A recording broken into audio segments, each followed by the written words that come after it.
Welcome to the Ethical Humanist Society. My name is Bobby Jacob. To start out, I'd like to ask that if there are any cell phones or other mobile devices that you please turn them off. Let's see. We'll start out today morning. The humanist kids are with us today. Ars graciously said that he'll say a few words. I'll get into this a little bit more later when I go through his bio, but Fish has a background in childhood education, and he says he'd like to give a benediction to the kids. So I'll let him do that.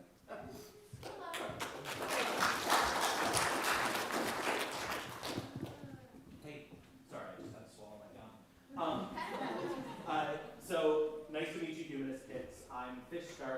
I run the American Humanist Association. So we try and teach about humanism and get people excited about humanism all over the country. And I really love this job because when I was a kid, I really liked to argue. I like to argue with my parents and argue with my teachers and argue with my friends. And if I had been able to tell myself when I was a kid that I was going to grow up to become the executive director of the American Association of People Who Agree with Me, I would have been a very happy kid. But way before I came to the American Humanist Association, I used to be a teacher. And when I was a teacher, I wrote poems for my students, and I would like to read you one today. Can I do that? Yes. Okay, great. I was going to do it even if you said no.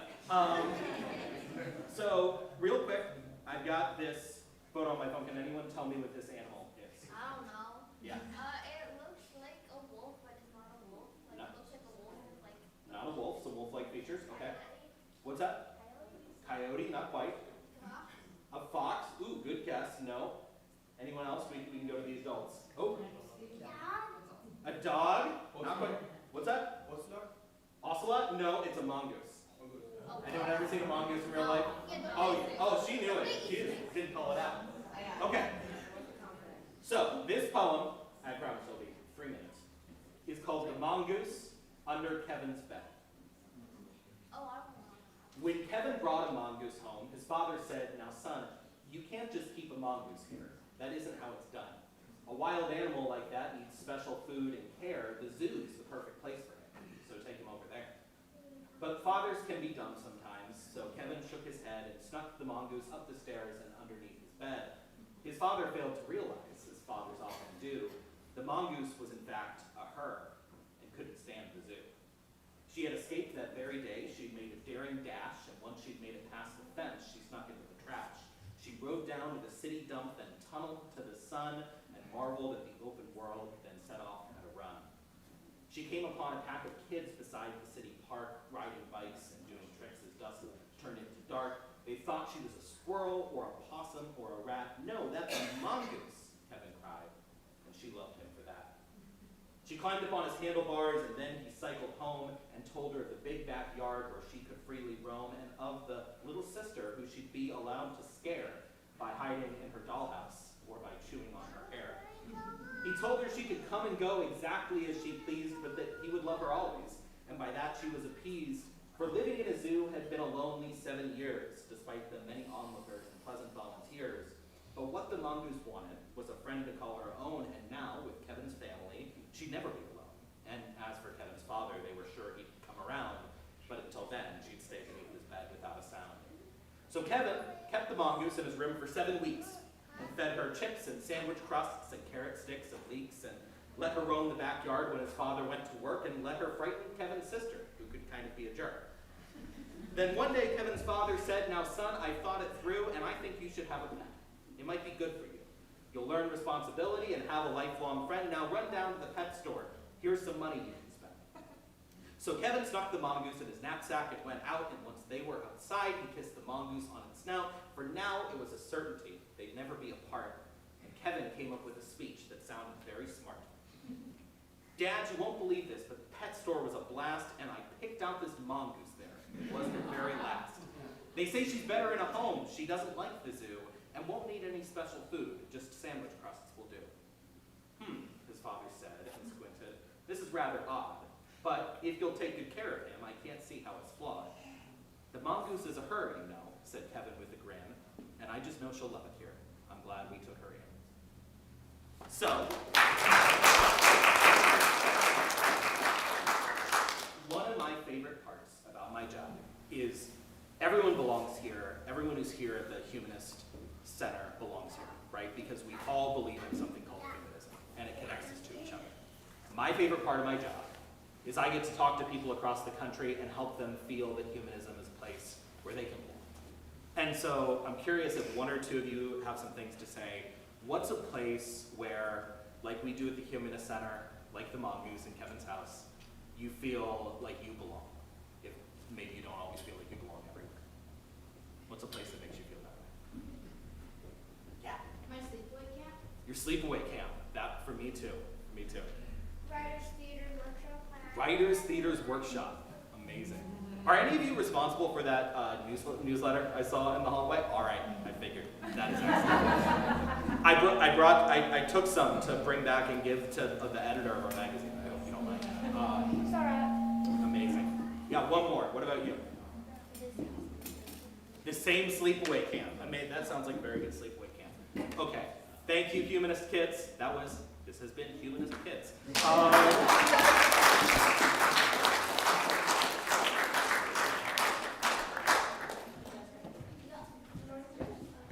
Thank you, Fish, for those words. I don't know what the plural of mongoose is. Is it mongooses? I think we're all mongooses.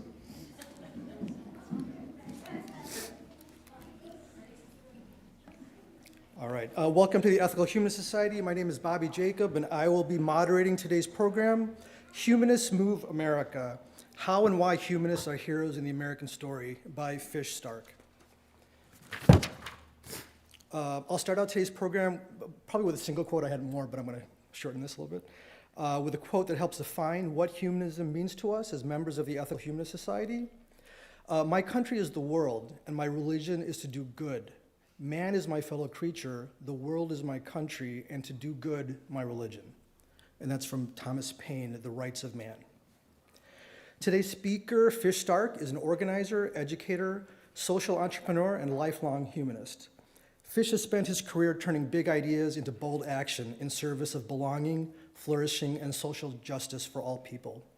Prior to joining the American Humanist Association as executive director, Fish was the head of Program Plus Curriculum at Legends, an educational technology startup where he led research and implementation teams to create products that help children build self-confidence, positive mental health, and critical thinking skills. Previously, Fish served as the director of programs at Peace First, a global nonprofit that provides training and funding to youth social justice activists, where he led a global team of organizers who empowered thousands of youth grantees in 140 plus countries to make lasting change in their communities, and work with organizations such as the Red Cross and Lady Gaga's Born This Way Foundation to develop youth leadership programs. Fish's other professional experiences include managing progressive political campaigns, leading a mentorship program in the West Virginia coalfields with the American Friends Service Committee, building a nationally recognized peer-to-peer bullying prevention program, and teaching students from preschool to high school.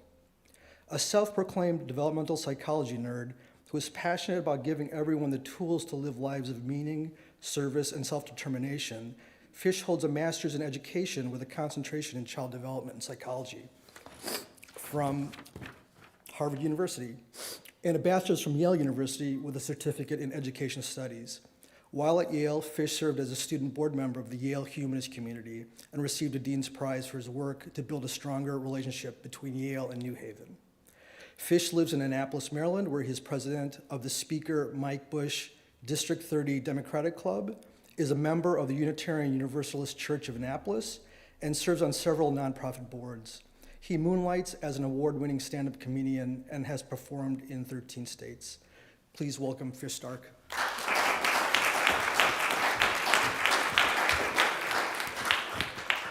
The plural of mongoose is mongooses, which is very strange. The plural of geese is not gooses, and yet. We live in a time and a place where nothing makes sense right now. Let me see if I can spend a little bit of time bringing order to the chaos. It is good to be here. It is great to be at the Ethical Humanists in Chicago.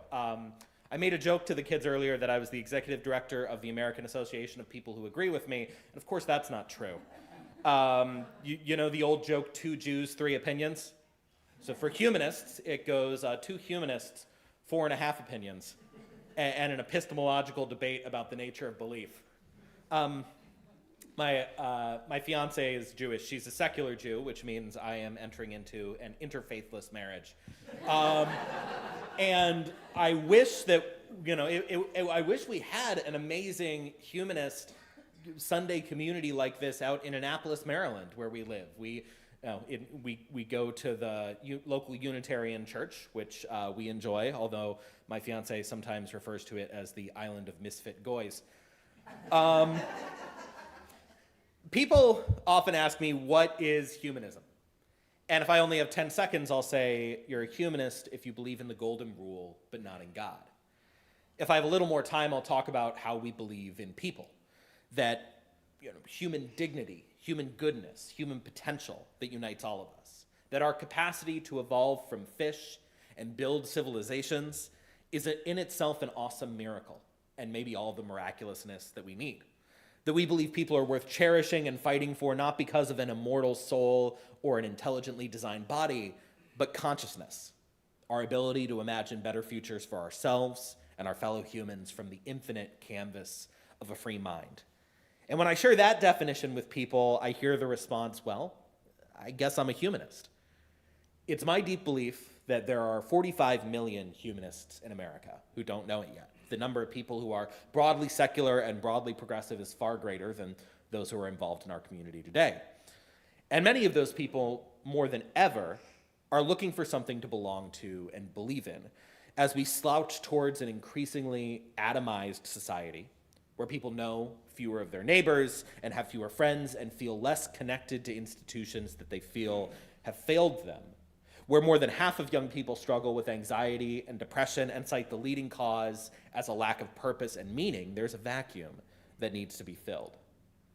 So I stepped into this role about 7 months ago and left behind the tech startup world and all the big money and nasty politics there, because I believe humanism is positioned to fill that vacuum, to unite millions of Americans around common identity, values, and purpose, to provide the community and the identity and the meaning, the self-concept, as Carl Rogers, the forefather of humanistic psychology and former AHA Humanist of the Year, called it, that allows us to have a strong, uplifting sense of who we are and where we belong. We don't just have an opportunity to grow our movement, we have an opportunity to make it more diverse and politically powerful. And we have the opportunity to heal for many people this current American crisis of meaning and purpose. So I'm here today to share one theory of action, one of many that we at the AHA are testing for how we attract and draw people into humanist beliefs and communities. We must embrace, repeat, and popularize a simple truth, that humanism has actually been the driving force of American social innovation, not by mere accident, but by design, because humanist beliefs shaped the revolutionaries and the innovators and the healers and the artists who define the American spirit. But let me talk about what we're trying to achieve on a strategic level. For humanism to be successfully popularized, we need to do two things. First, we need to spend far more time talking about what we do believe than what we don't believe. Part of the reason there are far more people who share our secular beliefs than identify with and participate in the secular community is because many of those people weren't interested in the new atheist movement of the 2000s, which was primarily focused on challenging religion. After all, many of the people to whom humanism is attractive are agnostics, not holding a belief in God themselves, but unwilling to call belief in the supernatural a pure delusion. After all, we have to realize that when most people think of the most religious person they know, they don't think of an abusive or a corrupt priest, they think of grandma. Nobody wants to be part of a movement that's anti-grandma. In fact, being anti-anything is a poor basis for a movement, but people also don't join movements because of mere intellectual alignment. They join because it offers something to them, purpose and belonging. We can believe in the correctness of our convictions, but our message to people new to humanism has to be about how it can help them develop community and confidence and coherence, which is, of course, what humanism has always done. Our belief that no one is coming to save us instills both a sense of responsibility and a sense of confidence. After all, we have been able to build all of this without divine intervention. There's no problem we can't solve and no one to swoop in and solve the problems. And that, to me, that sense, of agency and that responsibility is empowering. I am increasingly convinced that everyone needs to feel that they too can be a hero in the American story. That in a dispossessed world where our paychecks go less far and our voices are diluted by money and politics, people need to hear that they can be powerful. That they are not simply subject to forces outside of their control, but agents of change who can better themselves and provide for those they love and serve and better their community however they define it. We all want to feel in charge of our own lives. And this is what the right-wing talk radio charlatans like Jordan Peterson and Ben Shapiro sell. They sell the illusion that you can be and feel powerful through hate and discrimination, that imagining yourself at the top of a made-up hierarchy will give you that sense of power and purpose that you're searching for.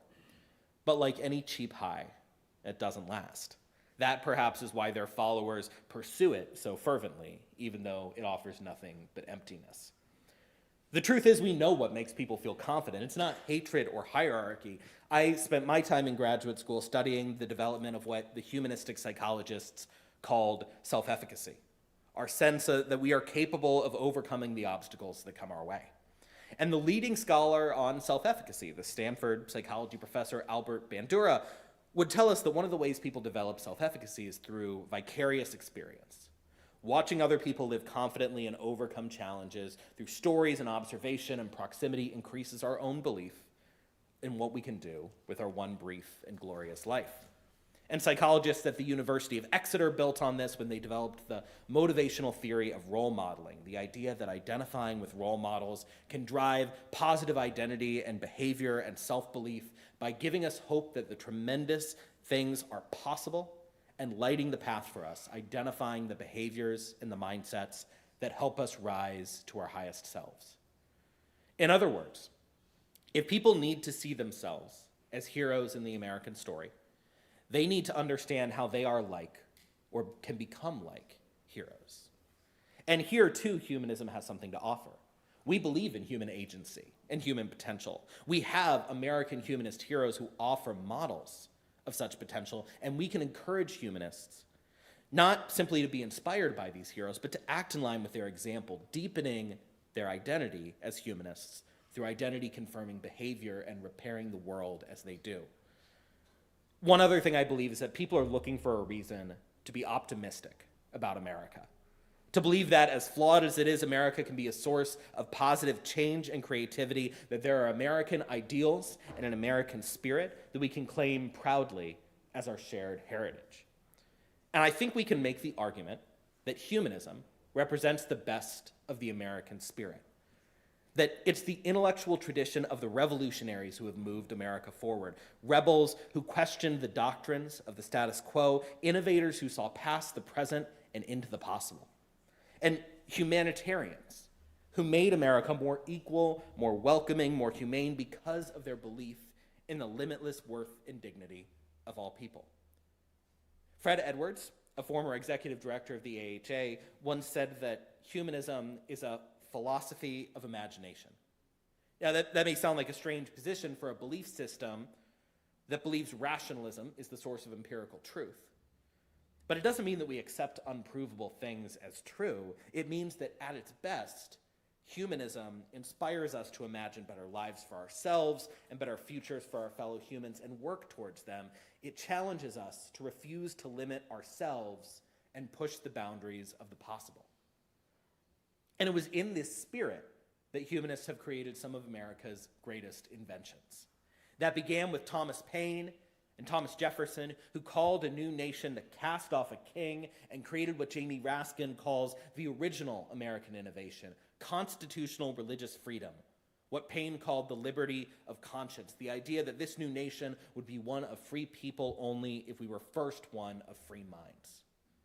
And it continued with humanists who called the country to live up to those immortal words that Jefferson wrote but could not himself make real, the idea that all people are created equal. Without humanists, there would be no March on Washington, no National Organization for Women, no Planned Parenthood, no Ms. Magazine, no ACLU.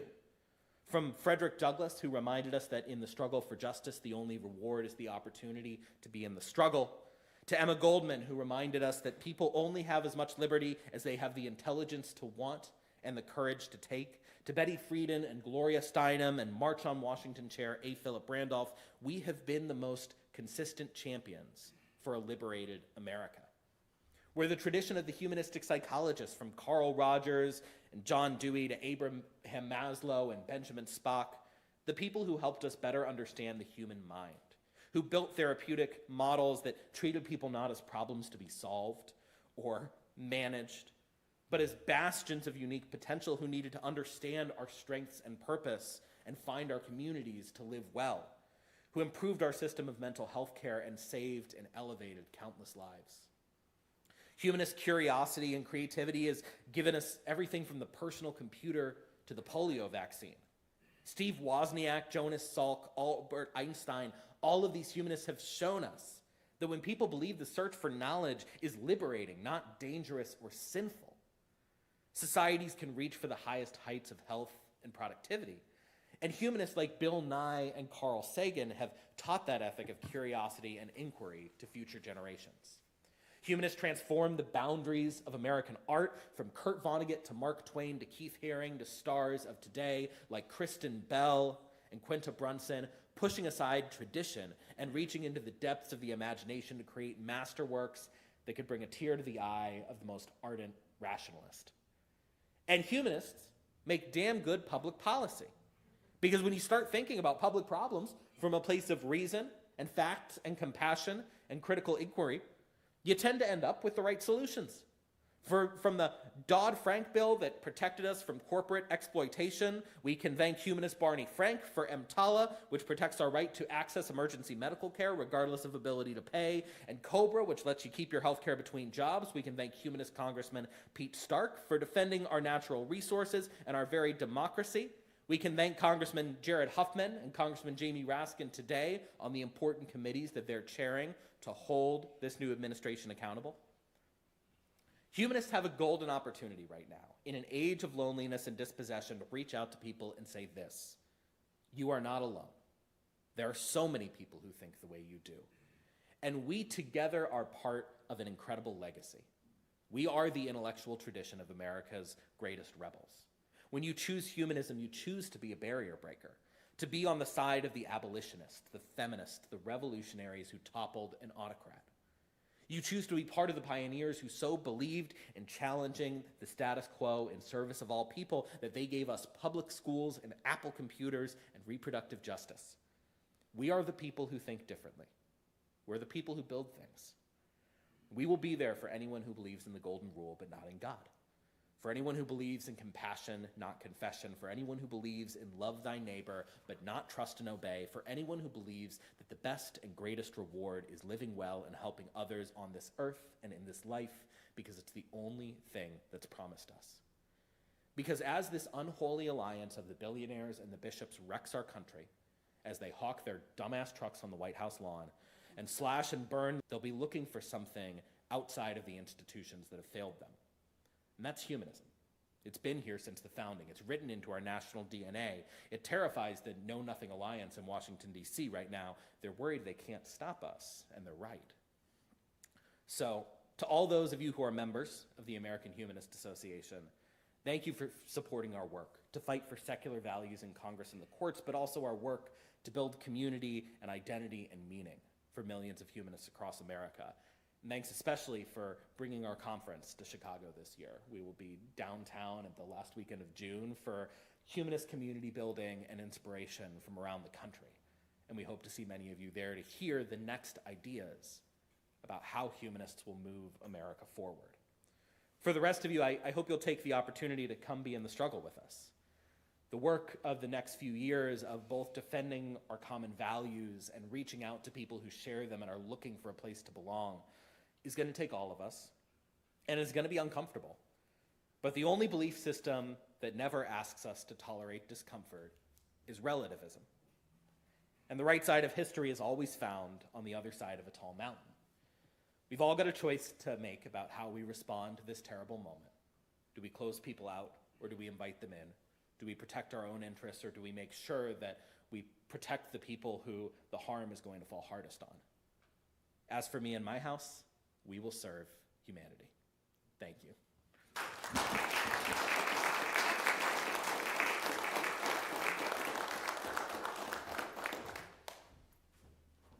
do a short Q&A afterwards, but in the meantime, we'll do a musical interlude, and we will ask for some donations. Viewers should be thinking about their questions if online and entering them in the chat box. During this interlude, we'll be collecting contributions. Contributions can be made at our website, ethicalhumanistsociety.org. Link will be posted in YouTube chat, and our in-person audience can scan posted QR codes or use the basket which will be passed around. It is through our generosity that we show how meaningful the Sunday morning programs are. The suggested donation is $10. However, any amount that one is comfortable with is greatly. We appreciate all those who help sustain the society with their donations of time and money.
All right. The chat box should now be open for questions. I'll try to get to as many questions as possible, and we can get to more during the coffee hour after this talk. If you do want to ask a question, please line up at the microphone on the left, on my left, so that we could record you and have you captured on the YouTube channel that will be sent out after this presentation. And I'd like to start with a few in-person questioners. Hey, thanks so much for a great talk. I've been here now for several decades, and I've been part of the membership committee. And when young adults find us who were raised in what I'm going to call dogmatic faith communities of whatever type, and they've decided that doesn't suit them, like it doesn't feel right, and they want to walk away from it, I'm intrigued by the idea of self-efficacy and agency in children.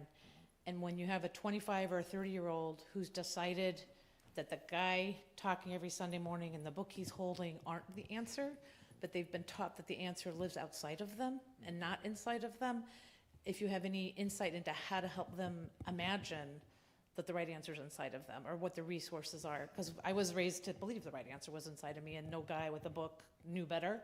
But when you're raised to think the guy with the book knows better, I think as an adult, it's hard to find that efficacy and agency when you've been so indoctrinated into imagining it's not inside of you. I think you're right. And I think it's not impossible. One of the things that we know as humanists, in part because we know it in our hearts and in part because we know it through research, is that human beings and human brains and human behavior are incredibly plastic. That doesn't mean that we don't tend to fall into patterns, and it doesn't mean that our early experiences don't shape us in fundamental ways, but also people can change. with the right set of incentives and the right encouragement. You know, I don't pretend to know the answer, otherwise I'd be making incredible money as a psychiatric culty programmer. But I think that there are a couple truths in the research about how people start to recognize the power within themselves. The first is in the stories that they tell themselves. There's actually a great professor around here at Northwestern, a guy named Ben McAdams, who studies the impact of personal narrative self-talk on us. That the stories, if we tell stories about ourselves that are about times where we made decisions and saw consequences from those decisions, where we recognized that our own agency had an impact, where we made a conscious choice to do something that was different from what we had been doing in service of values. Those personal stories drive efficacy, and the reason they do is because they counteract all the stories that come from the pulpit about how our agency lies outside of us. And the other thing, basically the only thing that really gives a strong sense of capability within oneself is experience. And that means giving people opportunities to join places, to organize, to do things for themselves. That's why leadership development programming can be so radically transformative for kids and for employees. And the more we can offer people through what we do in humanist communities, a way to feel like they're taking action and having some kind of efficacious difference, whether that's through service or advocacy work, the more we can help people feel like, oh yeah, I am capable after all. I don't need anything to ordain me or save me to do that. Thanks. I appreciate your message about the importance of positive messaging. Mm-hmm. And generally throughout my life, I've tried to hold on to that strategy of positive messaging. But it seems like with a kind of a militant Christian nationalist movement, it's kind of a tough time to hold on to positive messaging. Here at this Humanist Association, we try to steer clear of, we don't invite politicians to come and speak to us. We try to remain neutral about, like, Donald Trump. We don't ever mention his name in things. And I'm just wondering how I wonder at the national level how you all are thinking that you remain positive for 4 years of this, and how you provide guidance to local humanist chapters to not get involved. Like, we don't try to organize to get people to rallies. We don't have sign-making parties here. We don't do any of that kind of political stuff because, we're supposed to be neutral. But how do you keep being positive? So it's a good question. And I guess when I'm talking about the messaging that the team is working on, the balance that we're working on striking right now, maybe positive is not the right word so much as affirmative. I think it's a natural response to be angry right now. I think in part people need to hear how angry and defiant we are of things that ultimately are happening that are not right or wrong because of which party is doing them, but right or wrong because of the ways in which they degrade human liberty and human well-being. Can't do is two things. Number one, we can't just talk about what we don't like. We're only going to bring people in if we talk about the world that we want to see instead, and how different it is from the world that we're being handed right now. Talking affirmatively about what it means to create a world where people are honored, where they have dignity, where we make policy based on reason and science, and all the good things that could come from that, not just the bad things we don't like.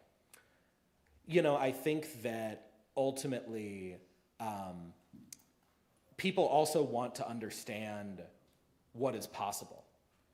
I am furious by a lot of the things I see happening in Washington, and I also know that not just as humans, but even as Americans, we've faced frankly, bigger threats from smarter people in our, hundreds of years of history. So we try to tell stories in ways that acknowledge the enormity of what's going on and some of the badness of it, but also emphasize the power that we have had historically and have right now to make a positive difference. Now, I think it's up to everyone, how they want to engage. And I think that some communities make the choice and make it correctly to be less political in order to bring in people, and I think that's a good thing. But I want to remind folks that even as, nonprofit organizations, we can criticize the government. We're allowed to say, we're not allowed, I could not stand up to you here and wouldn't say it now, who I would vote for in the next presidential election. That's not appropriate to say here. But the power to criticize the government is always something we have until they take it away from us. And we need to make sure that we don't surrender that power to them in advance. So kind of as a related follow-up, I'm on the board, and we definitely do not endorse candidates as other nonprofits don't. Yep. But we do take positions on issues sometimes, and we have made signs, and we have gone to rallies. It's been a minute since we've done that, but we have done that before. And I wanted to get your perspective on what are some of the biggest issues that AHA is taking on from an advocacy perspective. And I also wanted to know, you mentioned the Know Nothing Alliance, about which I know nothing. So I'd like to know a little more about that. And then you mentioned some specific members of Congress who are championing some things that are really positive right now. So I wondered if you could just talk a little bit about the advocacy efforts that AHA is taking on, and maybe that'll inspire us to sort of, as a follow-up, maybe some of us will want to get re-engaged in advocating on issues. I love that. The Know Nothing Alliance is just my term for presidential administration, where the HHS secretary gets his medical advice from TikTok. I made a joke the other day that the only way we're going to get carbon dioxide out of our atmosphere is if we convince RFK that it causes autism.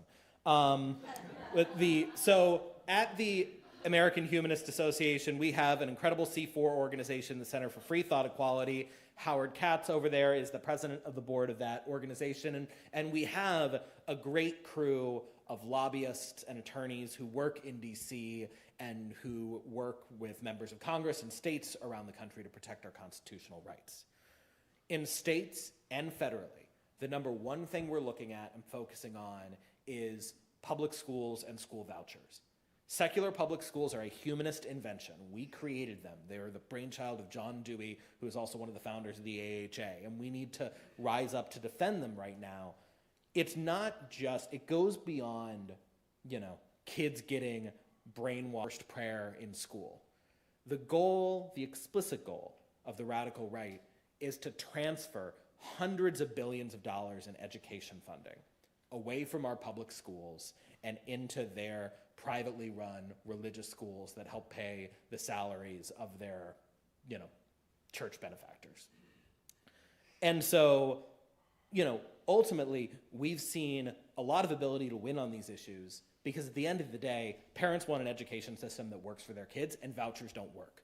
They don't work for the kids who get them, and they don't work for the kids who are left behind. In fact, in DC, where we all are, there was a study that showed that kids who received the private school vouchers lost basically the equivalent of 68 days of learning in the years after they received the school vouchers. So there's a lot we can do to try and push back against this, attempt to undermine our public schools and subsidize religious schools. And so that's what we're working on primarily in the states defensively and in Congress. We're also trying to show people, again, that affirmative communication, what good secular policy looks like in blue states.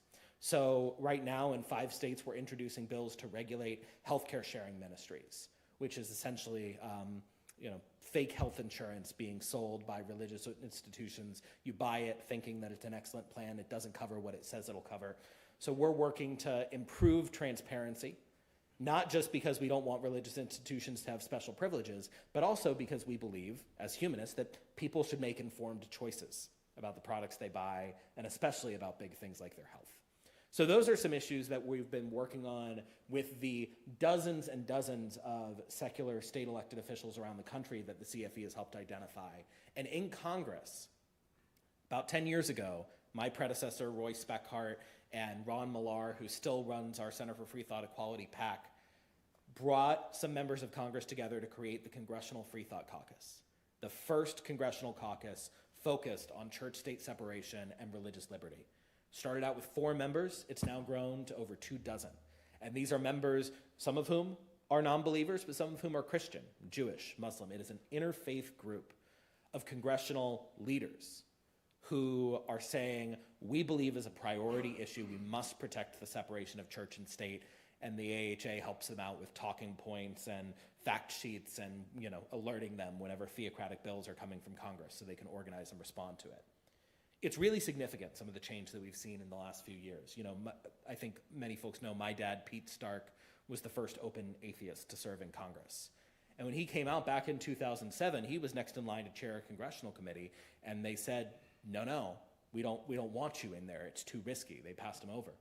In this Congress, we just broke an incredible barrier because we had 2 open humanists, Jared Huffman and Jamie Raskin, selected to chair congressional committees, and important ones. So that advocacy that we're all doing makes a difference. And if you'd like to get involved in our advocacy work, whether it's sending an email to your member of Congress here or there, or helping organize at the state capitol in Illinois, we've got sign-up sheets in the lobby. You can also talk to me, Nicole, or Howard after the service. Thank you for asking that question. Kara kind of stole my question. That was a dirty trick. But could you tell us more about the AHA, the membership, the number of chapters, the staff, and the goals? Well, you've talked about the goals, but a little more if there's anything formal about the goals. No, it's a good point. So the American Humanist Association has stood as the voice of humanism in the United States for over 80 years. Let me put it this way. For the secular space, we're a large organization, but compared to your average megachurch, we're tiny. We've got 17 incredible staff, a budget of about $3 million. With that, we have the C4, a lobbying arm that is coordinating a congressional caucus and fighting back in the states. We've got a legal center. We just brought in an incredible new attorney to run the legal center that works to defend the legal rights of atheists and humanists. We have an education center that trains and certifies, including some I see in this room, humanist celebrants and chaplains who can provide secular care and support, and offers courses, whether it's getting a text 3 days a week or taking a master's level course that earns towards a master's in divinity to help people learn more about humanist leadership. We have an organizing team that coordinates 236 local chapters around the country, places where tens of thousands of humanists come together to connect, to deepen their understanding of humanism, and to serve and advocate in their community. And we have a communications team that puts out an incredible magazine, The Humanist, which also has an online version, and through which we're going to be launching some tools to respond to the religious rights dominance in the podcast and short-form video space. We think that young people who are looking for meaning and are finding it in people like Ben Shapiro, when they were finding it in people like Sam Harris 10 years ago, want to hear about humanism as a way to think about how to live good lives and defy the incredible overreach that we're seeing. So that work is done with a team of 17 spread around the country. We actually just hired somebody who happens to live in Chicago. And you were talking about membership, which is $45 a year, allows you to support that important work, but also you get a copy of the incredible magazine, and you get a discount on programming like our conference in Chicago this summer. So I know I see a lot of folks here who I recognize as members of the AHA. If you're not, but certainly hope you will be.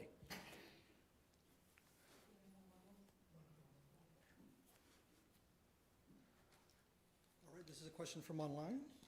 Ooh. How do you suggest we start the conversation with our religious conservative peers, even if they may deny our own humanity with their political views? It's a good question. I think it's okay to choose who we want to talk to right now. I think it's all right I think there are plenty of people who already share our beliefs, who need community, who need someone to reach out to them and say, hey, I'm like you, and you can come in here and be here with me. That if we're not up for talking with people way, way on the other side, there's a lot we can do just by bringing people in who think like us and giving them a place to belong at a time and a place where everyone is feeling a little scared and a little lonely. But I do think overall, whatever individual choice we make, whatever we have the capacity for, it's important for us to keep reaching out and telling the story to the other side about who we really are. The truth is that Americans don't want Christian nationalism. 80% of people support the separation of church and state. That is the floor in public polling, and it has been that way consistently for decades. 5% of Americans approve of Project 2025. There are people who might believe differently from us about issues like immigration or college sports or things like that, and we can have those principled disagreements with them. But most of America agrees with us on the question of religious liberty. We can't forget that when it comes to separation of church and state, we are the moral majority, and we have many allies of faith who say, actually, it cheapens my Christianity to have it forced on people. Or I know that ultimately if they start coming for secular people, they're going to come for us as Jews or Muslims next. So I also think there are the people who think like us. There are the people who don't think like us, but that are our allies. We have to keep reminding, hey, more than anything, we are partners in the fight against authoritarian imposed religion, even though we may have different beliefs about God. And even people who identify themselves on the political right, again, we may disagree with them about a number of issues, and we should hold those disagreements strongly, but we can also remind them that there are principles where we agree. The commitment to free speech, the commitment that the founders established to freedom of conscience and freedom of religion, and try to isolate those folks away from the true extremists who do want to impose a Christian theocracy. So I have a question about that, but I want to make a plug for a teeny thing the AHA does that I really value. As a celebrant, they have guaranteed our right to do humanist marriages in all states. And so every time someone wants me to do a wedding in another state, I have to learn the law, but I don't have to worry that a really mean-spirited county clerk can negate my ability to do it. So I feel like I'm bringing my big brother to the playground every time I have to go to a new state. So thank you for that. Absolutely. My question is the last two comments. I'm excited about Congress people who are working together through this. Your last point made me wonder, why isn't it bigger? How do we get Martin Heinrich from New Mexico and Michael Bennett from Colorado and people who I suspect are absolutely in the category you describe, that regardless of their own faith would imagine that this is an important hill to die on? Why isn't it 200 members of this coalition instead of a couple dozen? I'm going to tell you exactly why. And I want to be very clear, I am not asking or suggesting that anyone do anything right now. I am simply describing trends. The humanist community, non-believers in America, unchurched people are about 30% of the population. And on average, we tend to be more likely to vote, more likely to volunteer in our communities, more likely to donate funds to nonprofits, more likely to donate funds to political campaigns. Yet, there are very few humanists who do their political giving specifically as humanists.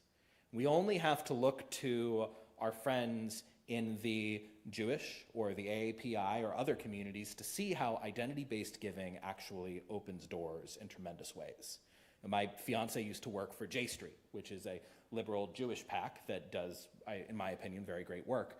And the truth is that the Jewish community does much of their political giving through Jewish political organizations, so that when someone gets a check from, when Senator Bennett or Senator Heinrich gets a check from J Street, they say, oh, gee, that came from the Jewish community in my district. And I've got to make sure that when they come, I can meet with them, and I should ask them if there's anything they're looking for me to do. Similarly, the LGBTQ community has grown its numbers in Congress tremendously, and almost every Democratic member of Congress is a member of the Equality Caucus, because the LGBTQ community has pooled money through the LGBTQ Victory Fund.